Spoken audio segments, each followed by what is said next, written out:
An entrepreneur can be recognized in many ways. Not being able to sleep at night, lying awake to a calling is one. In the extremely daunting space of television, Avi loosened the corporate tie to step up his game. Hear him as he rewinds on how he founded his television startup. These are sparkling gems of insights which aren't just television specific but relevant to the realities of any startup. After spending entire career in the corporate world, working for large multinational companies, and there was a great excitement just to go out and try something completely new. Very nervous times, as it would be for any startup, but we took that step. This excitement about what stays ahead, what lies ahead, I think that if it is taken in the right spirit, can make the whole journey look fabulous. There was a very strong belief that if we put some of the best TV of all time into one place, into one very specially curated and packaged destination, and give to audiences in the region, in Asia here, something that they haven't got, then there was a very strong belief that this would be successful. And I think this is a big management learning that I've had, is that even when you're with the large corporations with a calling card and a title that gives you the stature, dealing with business partners as real partners, not just because of the position you're in, and the integrity and the trust that is built out can go a long way. It happened in my case. And in any business, there's two fundamental places where there's costs of running the business and the potential revenues. On the cost side, in our business, large chunk of it comes on the investment and content rights, license rights to buy rights to these shows. And our relationship, the relationship that I had with the studios, I reached out to the people I knew and kind of pitched the idea. They loved it. For every business startup, especially in a place like media where we are playing with the big boys, established studio brands, established media networks. What was our strategy to get in and share space with them in front of the consumer? I think fundamentally it was on the back of the big studio backing in terms of the shows that we had.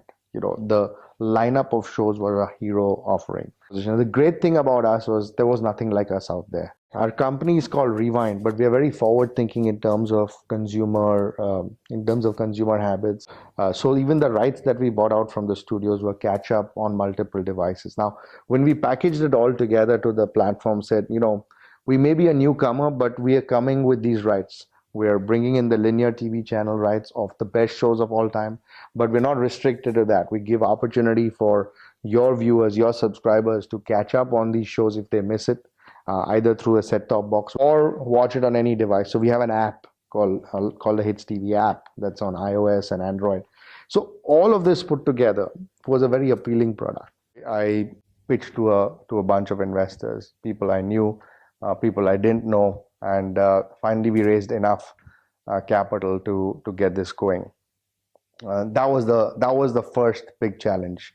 The next big challenge was, how do we build out the team? Here I got a little lucky because one of the key partners that I had done business with in Singapore, and she's this amazing lady with a lot of experience. So my first hire was actually a partner that I had worked with for a long period of time. And she was the buying side, I was on the selling side of things. And that really worked wonders because there was clear alignment in thought and in terms of the concept. We had a clear idea of what type of headcount, what type of people we're looking for. For people to leave cushy jobs, we've got people from large media companies who've moved out and taken that step to be here. What do we sell to them? Why would they join us? It's not that we are paying crazy salaries or wages, but again, sharing that vision of what we're trying to do. More importantly, sharing the fact that because it's a startup and a lean organization, whatever their current functionality or expertise is, when they come in here, they will learn a lot more about the overall business. And that I believe was very exciting to the type of people that we were attracting. And I'm very happy to say that each and every one of our team has got that one ingredient. I think the first thing that we did was to share goals, to share vision, to share the business plan. many business people, many corporate function heads forget the fact that they may be responsible for a business goal, and there may be function heads or experts that report into them. A lot of those goals, a lot of the financial goals are not shared. Uh, with us, it's very open book. Everyone knows the cost, everyone knows the revenue, everyone knows the target. So even if you're a producer or a designer working for us, they know what business environment, what business challenges we are facing. And when you set those specific goals in terms of business goals, then it helps align the people and giving the team something beyond what they would be used to or would get in a larger, more established media network, I think is the biggest drive for the people. And this underlying drive to win. So we all know we are in a startup. We all know we are in a brand that doesn't exist or didn't exist in this space 12 months ago, but we wanted to win. And everything we do is with that common goal. We launched Hits with our first partner in Singapore with StarHub, and it's doing very, very well in terms of ratings. We're showcasing that this concept's working, and now we are well on our way. Last month we launched in Indonesia and in Philippines, and we're in the process of rolling out this network into the rest of Asia.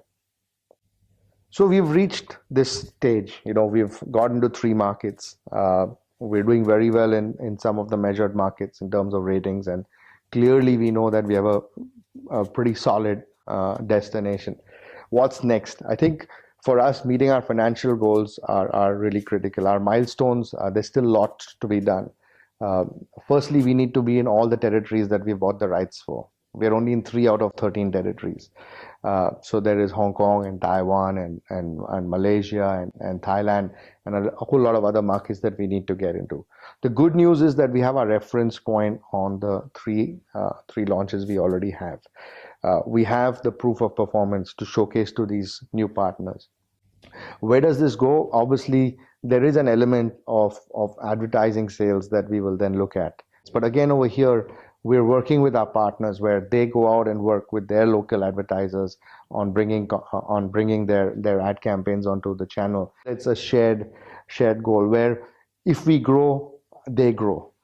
From a content perspective, the studios have been phenomenal, but the early successes of the performance of the channel ultimately gives them that added confidence that the bet they took has worked.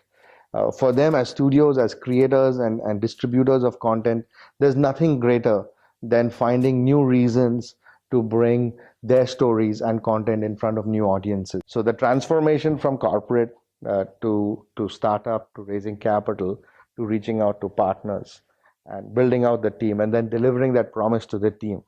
Because only when you deliver the promise to the team will they be able to give their best, and the output is for you to see.